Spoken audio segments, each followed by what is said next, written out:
Did you know an entire fake neighborhood was constructed on the roofs of the Douglas aircraft buildings? Because of World War II? Hi, I'm Jesse Lopez and I'd like you to join me as I explore the city's municipal airport and its 100 years of Long Beach history. For the past 100 years, Long Beach Airport has been an integral part of the city's history and has served as an important regional travel hub and gateway to Southern California. And at the start of 1941, much like the city's naval complex, Long Beach Airport played an integral part in the effort to win World War II. After the attack on Pearl Harbor in 1941, Long Beach Airport, or Doherty Field as it was known then, was quickly made use by the U.S. military. With its strategic geographical proximity to the coast and its manufacturing capabilities, the airport was quickly plunged into the war.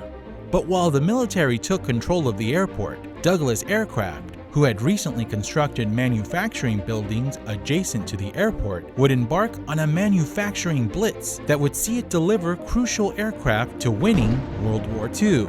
Aircraft that included producing 4,300 C-47s and 3,000 B-17 aircraft, amongst others, during the war. And at its manufacturing peak, the facilities were capable of producing aircraft almost every few hours. In fact, Douglas got to work almost immediately after the attack on Pearl Harbor, answering the call for the United States to become the arsenal of democracy by then-President Franklin D. Roosevelt. But all those planes could not have been built and delivered to the war effort without the courageous contribution of some truly extraordinary women. Making up 50% of the workforce, women worked tirelessly building military airplanes, day in and day out at Douglas Aircraft. These women became known as Rosie the Riveters and were responsible for crafting a large portion of the country's military arsenal. An arsenal that would ultimately help win the war, and for many Rosies working in those factories, bring their spouses home safely from the war. Another group that became an essential part of the war effort were the Women Air Force Service Pilots, or WASP. These women were part of the Army Corps' 6th Ferrying Group Air Transport Command, based right here at Long Beach Airport. These civilian women pilots ferried military aircraft produced in Southern California, delivering them to air bases all across the country. One of those women was Barbara Jane London, a squadron commander for the 6th Ferrying Group, and the only WASP pilot to receive an Air Medal for her distinguished service. Of course, this being a time of war, Long Beach Airport and its facilities became instantaneous targets, with both the historic terminal and Douglas manufacturing plants donning camouflage to stay hidden from the enemy above.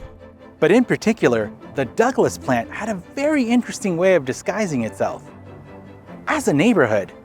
Much like other manufacturing facilities here in Southern California during the war, the Douglas plant constructed a faux neighborhood on the roofs of its buildings, made from lightweight materials and paint. These neighborhoods were built with fake roads, trees, and backyards that resembled suburban neighborhoods of the time, with the hope that this camouflage would prevent the buildings from becoming targets to enemy aircraft from above. Post-war, Douglas Aircraft merged with McDonnell Aircraft to form McDonnell Douglas Corporation in 1967. Together, the company produced historic aircraft like the DC-10, a commercial airliner with a capacity of 380 passengers in 1970. Later in the 1990s, the company began production on the legendary C-17 Globemaster III, a massive military cargo plane made right here in Long Beach. This behemoth of the sky has been used in countless military campaigns and accompanies the President of the United States on both domestic and foreign trips, transporting the presidential limousine and, on occasion, the President himself. From its heyday of plane building to its newly coined moniker of Space Beach, derived from the many new aerospace companies like Relativity Space, that now call the former Douglas Aircraft Space home. Long Beach Airport's manufacturing legacy lives on. And with the Rosie the Riveter Park located right next to the airport, The iconic Fly DC Jet sign still adorning the now Mercedes-Benz building, and the Douglas Aircraft Globe, now serving as a centerpiece for the recently completed Douglas Park, which includes the shopping and dining complex LBX. There's no shortage of reminders of Long Beach Airport's storied past. With 100 years of history, there's so much more to explore here at the Long Beach Airport. Please make sure to check out the rest of our historical video series about the airport for more stories of this historic city treasure. Until next time, I'd like to thank you for joining me on this exploration of Long Beach Airport's 100 years of Long Beach history.